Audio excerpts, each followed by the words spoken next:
Former Indonesian President Suharto's death leaves a nation split between demanding justice for alleged abuses committed during his 32-year rule and forgiving a leader who brought stability and economic growth.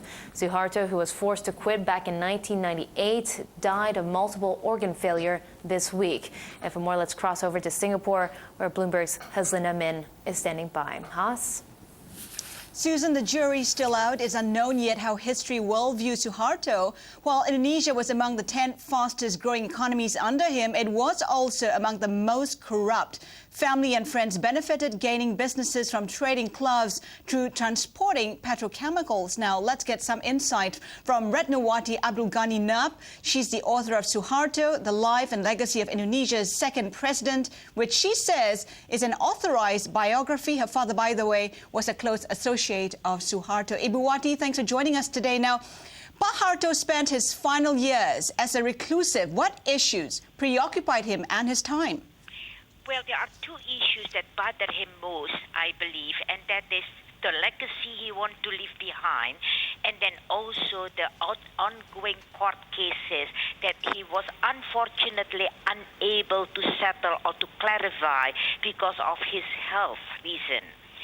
In fact, we saw recently a tape that was made in September 1998. That was exactly about 4 or 5 months after he stepped down, where he clearly defended himself on the accusation of his corruption, as well as the reason as why he established his foundation.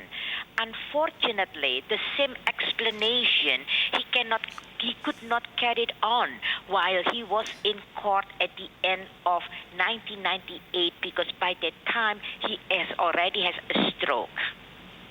But the foundation was tax-free, and it had about, what, $600 million in public funds?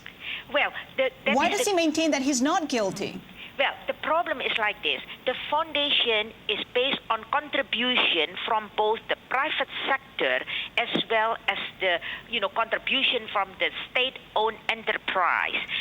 The foundation argument is like this. Once the foundation has paid, or once the state-owned companies has made profit and has paid taxes to the government, they feel that whatever left over after tax paid can be invested in any company or in any buying share or whatsoever.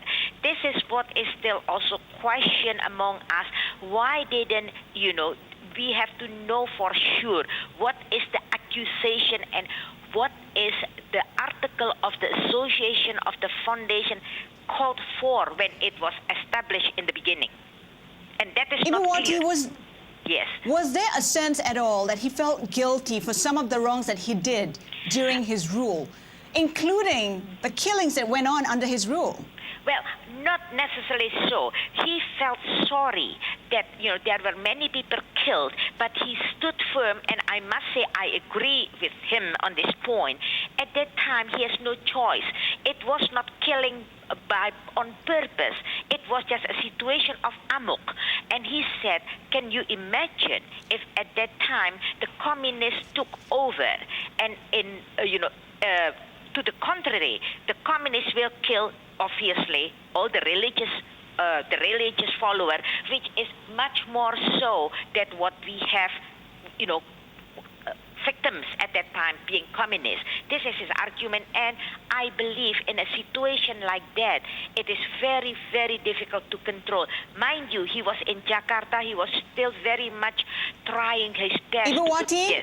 Yes, sorry. Ibu Wati, I'm afraid we have to leave it there. Okay. Retnawati Abdul Ghani Nab, author of Suharto, The Life and Legacy of Indonesia. We're going for a very short break. We'll be right back. Stay with us.